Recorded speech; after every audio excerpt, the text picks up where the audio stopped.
Hola, espero que, como siempre, todos estén bien.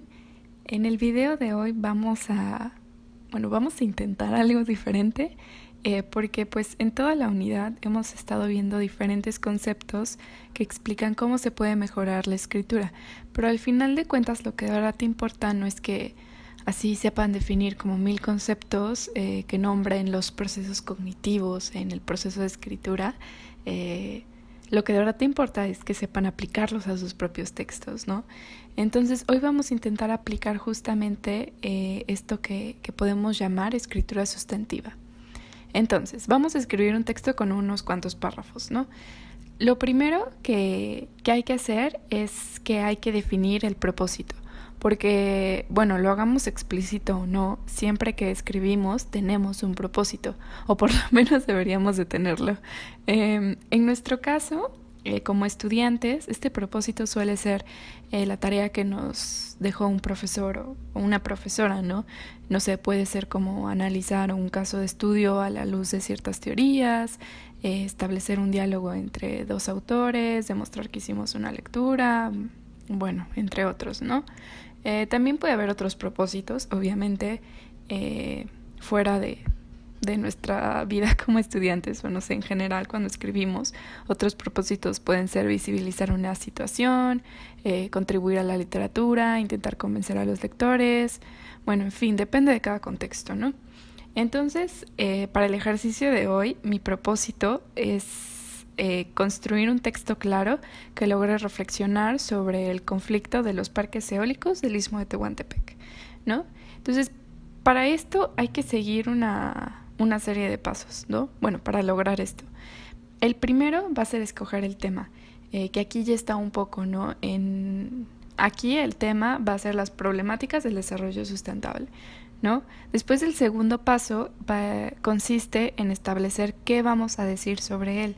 Entonces, a mí me interesa reflexionar por qué existen tantos conflictos alrededor de algo que pues aparentemente es deseable, ¿no? ¿Quién no quiere el desarrollo sustentable? O sea, la construcción de los parques eólicos productores de energía limpia, ¿no? Entonces, esto se va a convertir en como la pregunta de mi texto, ¿no?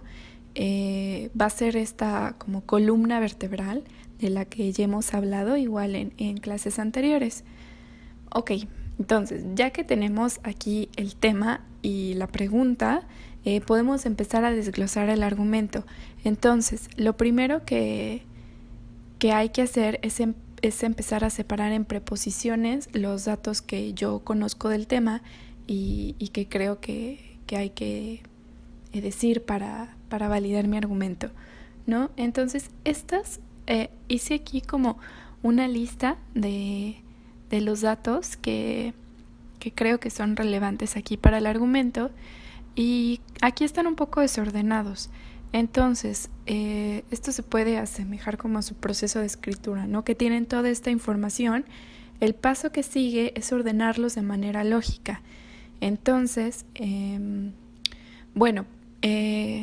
aquí ya los estoy como ordenando y me quedó algo así, ¿no? El primero, P1, es como proposiciones. Entonces, el primero es que el proceso de construcción de parques eólicos en la región del Istmo de Tehuantepec se ha caracterizado por la falta de consulta libre, previa e informada, la manipulación de la información, la presencia de violencia física, el desplazamiento forzado por el despojo del territorio a base de contratos desfavorables, pagos bajos por la renta, más desinformación y criminalización de la protesta,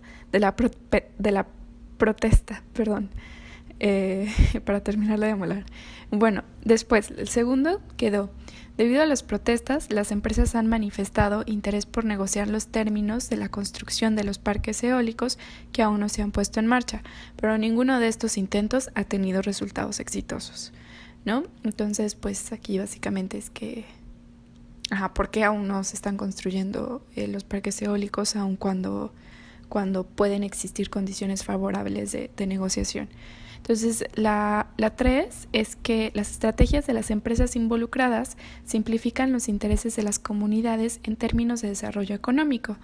La cuarta es En San Mateo del Mar, una de las comunidades implicadas, existen seres no humanos como el trueno, los vientos, la serpiente, las almas, aquí es almas espíritu o nahuales, como la Virgen, los santos, los difuntos o los animales, que no solo son seres míticos, sino que son seres con agencia que influyen activamente en la vida de la comunidad. Entonces, como la quinta quedó. Dos de los seres más importantes son el viento del norte y el viento del sur, debido a que además de regir la principal actividad económica de la comunidad, que es la pesca, también se encuentran en el centro de la lógica a través de la cual los icots conocen el mundo. Bueno, aquí icots es las personas que viven en San Mateo del Mar, o sea, los guaves en español, pero su... ¿cómo se dice? Autorreferencial, como ellos se llaman ellos mismos, icots.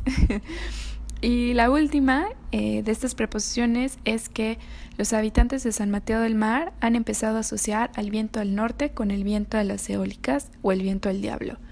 Entonces, ahora, ¿qué hay que hacer con estas preposiciones? Ya sabemos que estas preposiciones nos deben de llevar a una conclusión lógica, que igual, obviamente yo aquí las escogí, entonces ya sé más o menos que la conclusión a la que a mí me llevaron fue la siguiente. Las políticas del viento no pueden ser discutidas exclusivamente en términos de desarrollo económico, sino que se encuentran interrelacionadas con los aspectos ontológicos de las comunidades, los cuales deben de estar implícitos en la discusión ética del desarrollo sustentable. Entonces, básicamente, como pueden ver aquí, estoy argumentando que la cosa de las eólicas no está funcionando aun cuando pueden existir condiciones favorables de discusión impresas comunidad, porque las empresas solo ven las cosas en términos de economía, mientras que para las personas de San Mateo del Mar hay más agentes que están involucrados en el proceso, ¿no? No solamente los beneficios económicos, sino también todos estos seres no humanos que están involucrados en la comunidad, básicamente. Igual, si hacemos bien el trabajo, todo esto se va a explicar solo, ¿no? Ahora, entonces, este es como el primer borrador de lo que se va a convertir el texto. Es como el esqueletito, ¿no? Entonces, los siguientes pasos consisten en desarrollar el significado básico de los conceptos y situaciones que menciona aquí en este argumento. Y también hay que construir ejemplos que ayuden a los lectores, o sea, como a ustedes, a conectar con lo que estoy diciendo. Entonces, para esto me va a servir mantener como una clara distinción entre mi propio pensamiento, o sea, lo que yo sé, y el pensamiento de mi auditorio, o sea, ustedes. Entonces, en este momento hay que así como separarnos de nosotros mismos y preguntarnos como qué es lo que nuestro auditorio no sabe. Estoy usando los conceptos específicos que necesito definir, qué información necesito para sustentar mi argumento y bueno, podemos empezar un poco con esta tarea, ¿no? Yo creo que aquí haciendo como esta disociación, lo que a mí me parece es que falta un poco de contexto que introduzca al caso de estudio del que estamos hablando. Así que creo que aquí voy a añadir un párrafo que cumpla con esta función al inicio del texto, aquí, pero bueno, también tengan cuidado, recuerden que no se deben extender demasiado con sus introducciones al tema. No siempre pasa que en ensayos o hasta en tesis muchas veces nos llevamos así la mitad de la extensión contextualizando el tema y haciendo recorridos históricos que la verdad no importan tanto y que al final no nos queda espacio para desarrollar nuestras propias ideas y nuestros propios argumentos. Entonces, al final recuerden que lo más importante a la hora de escribir es contestar nuestra pregunta, no contextualizarla. Entonces aquí solo voy a agregar como un poquito de contexto nada más. Es necesario, sí, pero no es lo único, ¿no? Y bueno, ¿qué otra cosa no saben ustedes? Bueno, no sabe el auditorio, ¿no? Es que en este caso ustedes son mi auditorio. Que tampoco quiero subestimarlos porque eso está mal. Sí, siempre es muy estresante cuando te subestiman como lectora, pero yo no creo que ustedes sepan mucho sobre la ontología ICOTS y el papel de los vientos del norte y del sur en esta ontología. Digo, yo tampoco estoy diciendo que sea una experta para nada, pero justo aquí me parece que hay que desarrollar un poco más explicando con ejemplos la importancia de estos vientos, ¿no?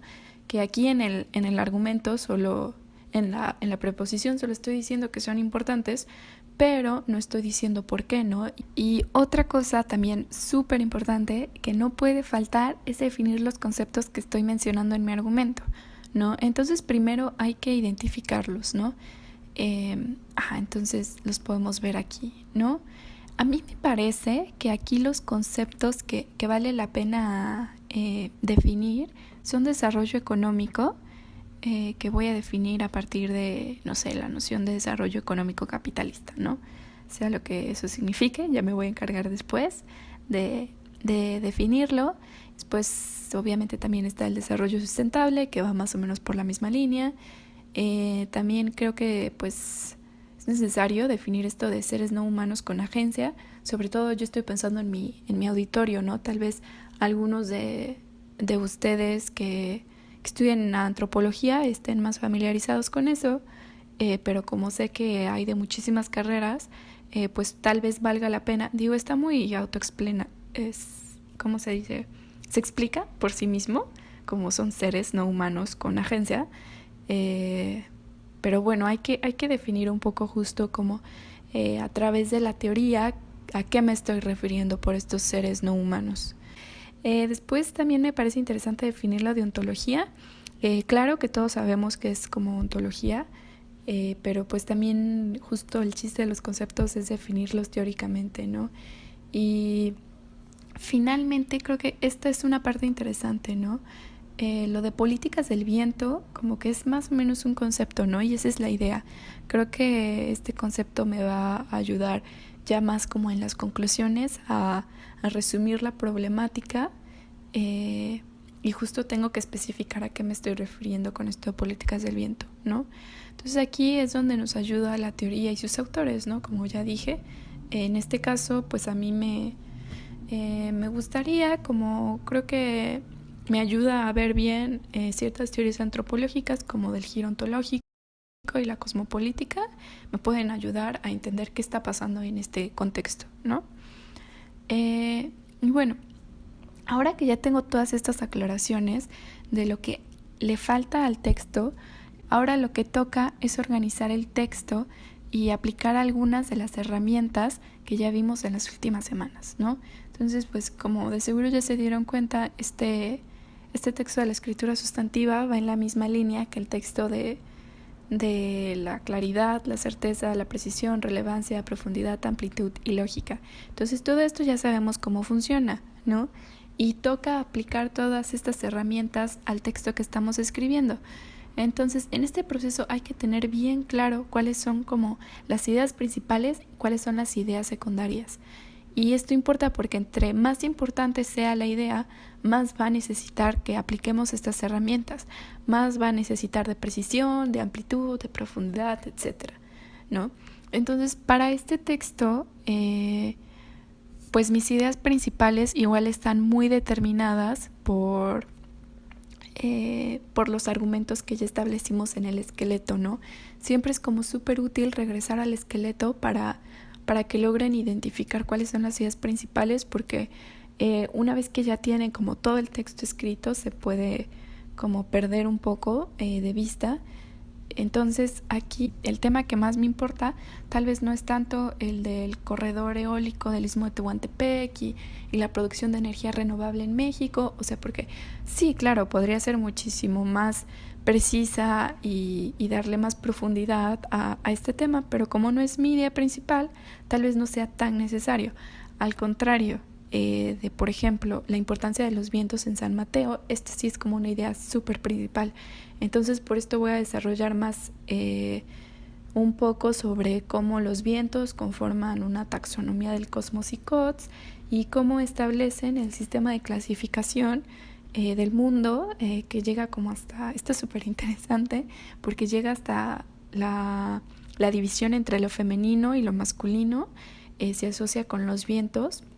Entonces, ya para terminar, como que la última herramienta que nos va a ayudar a escribir el texto sustantivo también es la de parafraseo, ¿no? Entonces, aquí ya lo vimos un poco mejor, que el parafraseo es muy importante porque permite que nuestros textos mantengan como un flujo constante y garantiza que de verdad estemos comprendiendo a los autores que estamos citando, ¿no? Entonces, no sé, como que me parece interesante lo del flujo constante porque luego estás leyendo un texto y mete una cita que como que te distrae un poco porque el estilo de los autores es muy diferente y porque es obvio. Entonces eso como que es más estético, pero sí hay que, justo para que un texto sea claro, creo que necesita tener un buen flujo. Y por el otro lado de comprender de verdad a los autores que estamos citando, no sé si les pasa que a veces cuando escribimos metemos como 1000 citas y al final no terminamos entendiendo nada y pensamos que nos terminamos contradiciendo, y esto pasa probablemente porque ni nosotros mismos estamos teniendo claro lo que queremos decir. Pero bueno, básicamente poner las cosas en tus propias palabras nos ayuda a entender mejor lo que los otros autores nos quieren decir. Entonces,